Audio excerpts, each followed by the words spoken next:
Nous sommes ici à la journée de la Fondation ITG. Que pensez-vous de cette initiative sur la façon de réfléchir à repenser le marché du travail ?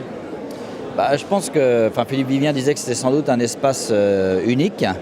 Je crois qu'effectivement, des lieux où il y a des partenaires sociaux, des politiques qui parlent non pas simplement des questions d'emploi, mais aussi des questions d'activité, des questions du travail, des questions de compétences. Il n'y en a pas beaucoup dans ce pays, à un niveau en tous les cas national, interprofessionnel. Donc je pense qu'effectivement, c'est une bonne entrée. Ça n'est ni l'entrée par les politiques d'emploi simplement, c'est pas non plus l'entrée par le juridique et par le code du travail comme ça a été exprimé. Donc cette entrée-là me paraît capitale, surtout pour nous, organisations syndicales, représentative des salariés dans leur ensemble.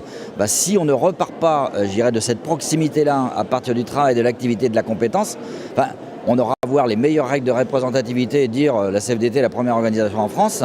Il lui manquera, quelque chose d'essentiel. C'est à la fois, ça pas simplement le lien de proximité pour la proximité. C'est d'abord de pouvoir repartir des aspirations aussi des individus, de leurs attentes qui sont légitimes. Mais si on n'entend pas ça, quelque part, nos revendications risquent d'être soit à côté de la plaque, pas assez pertinentes ou peu pertinentes. Donc voilà, ça me paraît être la base. Donc qu'il y ait des lieux où on puisse effectivement avoir ce type de débat me paraît être un élément clé. La Fondation ITG, je n'ai pas fait le choix de rejoindre son conseil d'administration si je n'étais pas convaincu de ça. Alors vous êtes un des leaders, un porte-parole en tout cas de la proximité, puisque tout à l'heure en tribune, vous parliez même de management de proximité sur lequel il faudrait se pencher un peu plus.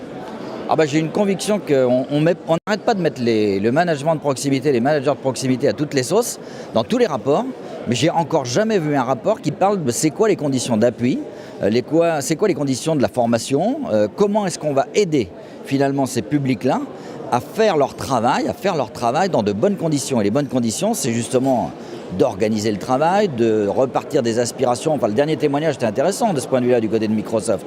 Le salarié qui fait lui-même une proposition finalement de ses objectifs, qui en discute finalement avec son manager. On voit bien, il faut réhabiliter la fonction de manager, non pas dans une fonction de contrôle ou dans une fonction totalement descendante, de top-down, où finalement on ferait descendre en pluie un certain nombre de contraintes. Non, on repart de l'activité, on repart de l'individu, on repart du travailleur, on repart du salarié. Et là, on discute. On discute autour de ses aspirations, on discute autour de ses attentes. Le manager ne doit pas abandonner non plus, son autorité. Mais ce n'est pas simplement un pouvoir de contrôle, c'est un pouvoir d'animation, c'est d'impulser des coopérations. Et ça, on n'a pas beaucoup parlé de collectif ce matin. On était quand même très individu-centré. Alors on peut parler du collectif quand on parle de la régulation collective, des règles d'usage, par exemple des technologies, mais on voit bien que la question des collectifs de travail, de la mutualisation des savoirs, il faut aussi trouver d'autres formes de collectifs de travail et donc de coopération. Et là, il reste beaucoup de choses finalement à inventer et à innover, Alors justement, merci pour la transition.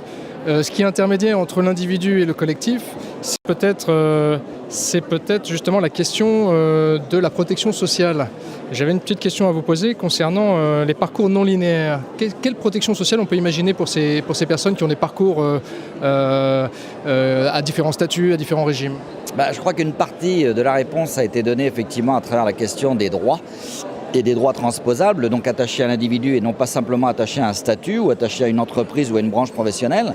Alors évidemment, pour nous, syndicalistes, toute la question elle est quand même ardue.